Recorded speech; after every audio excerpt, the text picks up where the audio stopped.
On behalf of my family, I would like to sincerely thank all the people who helped out to make this ceremony possible. I'd like to thank all the cooks who bought food here to share with all the people.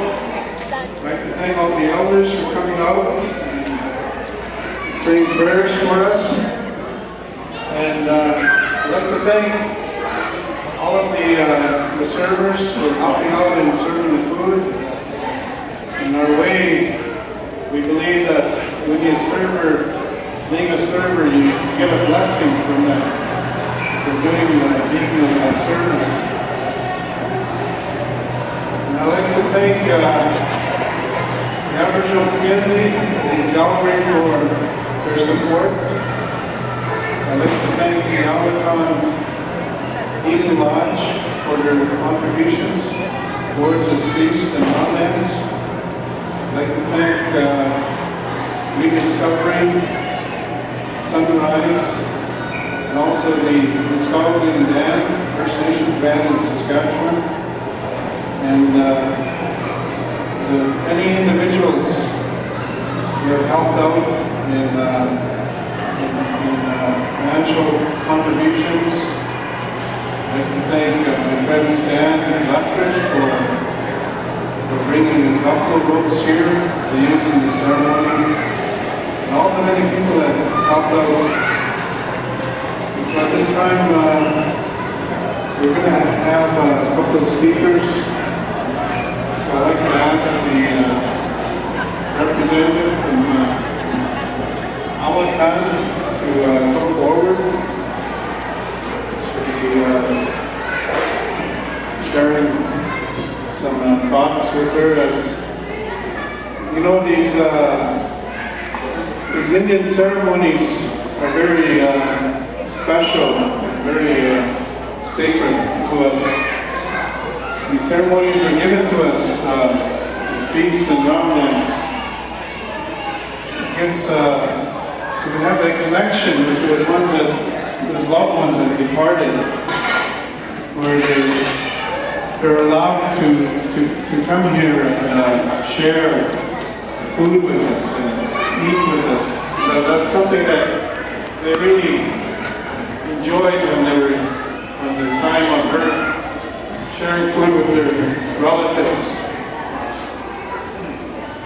And my mother was a great cook.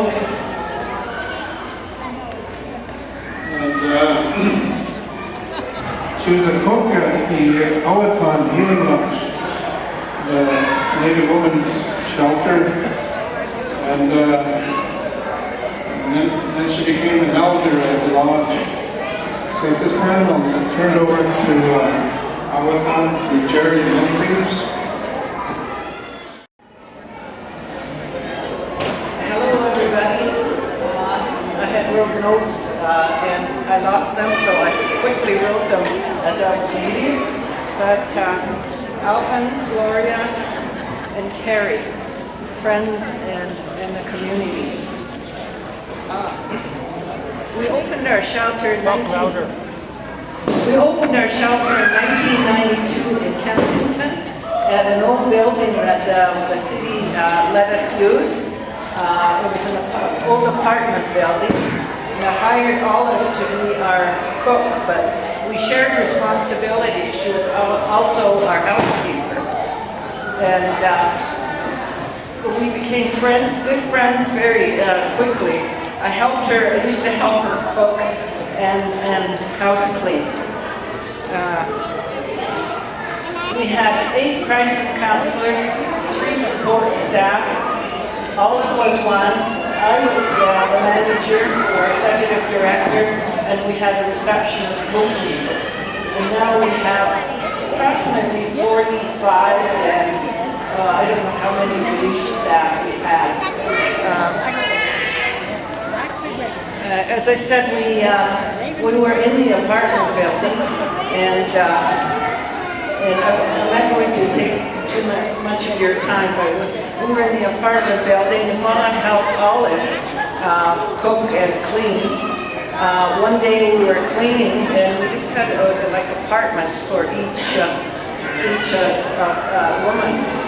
And we would go from one apartment to the next thing, and Olive and I found a man in one of the apartments. And Olive said, "Hey, you're not supposed to be here." And I said the same thing, and the guy was so scared of us, he jumped, and there used to be a veranda, and he was on the 3rd floor, and he jumped down, and he was catching himself on each one of those verandas, so he didn't have a 3-tier fall, and we were so scared, we ran out and we were looking. Did he get hurt? I wonder where he is. And he said, no, he didn't get hurt. Look at him run away. Yeah. Olive, I told Olive, he was really scared of us, wasn't he? She said, yes. I said, I can't believe it. I said, not even my kids get that scared of me. She says, me too. So that was, the funny things happened. Our kitchen was really humble. We had one kitchen stove and 2 fridges, and 2 4x8 plyboards for our table. We had little tables, so that was our cooking at the beginning. And Olive and I would go shopping for groceries. We bought some hamburgers, wieners, and flank, because we ended up barbecuing a lot. We didn't have enough room on our stove to cook, so we'd barbecue outside. Even if there was snow, we'd barbecue outside. So people liked our humble beginnings. After we finished cooking and cleaning and all that, Olive had really good ideas. Her and I would get together. I asked her to come down to my office and help me with planning and ideas how we could grow at our shelter. And one thing we were really excited about was fundraising for a new shelter, which is now out on, what everybody is not supposed to give you the address. Oh, we did that. So, anyway, we fundraised it, and while we were fundraising, we had to fundraise at least 1/3 of the funds that it was going to cost so we could get a mortgage. And it was a lot of work. I mean, Olive really encouraged me with our meetings with the government and corporations. So we raised $265,000 toward our new building. Our mortgage was $750,000. So that was the beginning, and we opened that in 1994, I believe. In 94, I'll skip a few years, but in 94, I went down to Lethbridge. I come from the Blood Reserve. They wanted me to open a Head Start program there. There was a Lethbridge transition home had just opened. And so, Olive being such a good cook, I asked her if she could come down and help us with the menu and teach our new cook that we hired. So she says, I don't have a way down there. I said, well, I'll come and pick you up. I'll come to Calgary, pick you up, you'd spend a couple days with us, and then I'll bring you back to Calgary. And then she saw me limping around with my one ankle was swollen and it was tight, and it was really, I had a lot of discomfort for a couple months. And she said, what's wrong with you? I said, the doctor said I developed arthritis on my ankle.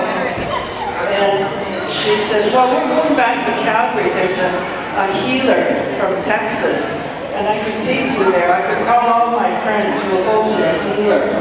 So we said, well, yeah. I said, I kind of don't believe in that. And she laughed and said, you know why? Because in Browning, which is in Montana, they just had a healer there.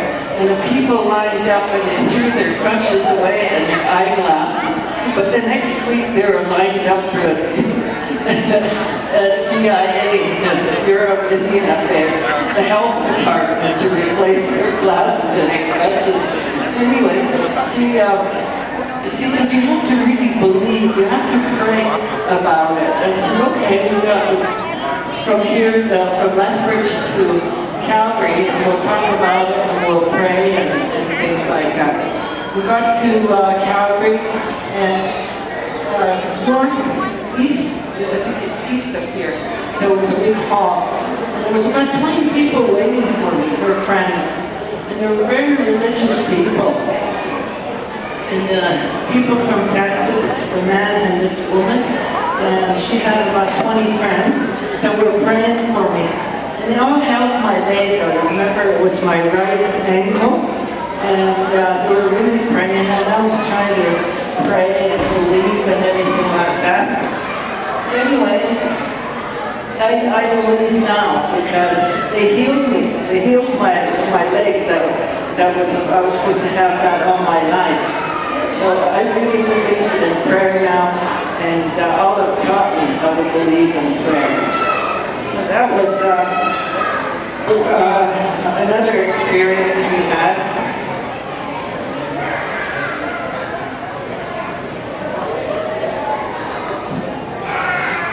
I'm just going over my notes here.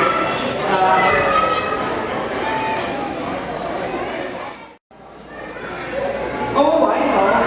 When we'll go back to Calgary, and many of you are social workers and counselors and things like that. We used to have workshops, and we had this workshop with this woman. She was really good. And our subject is how to live in the now.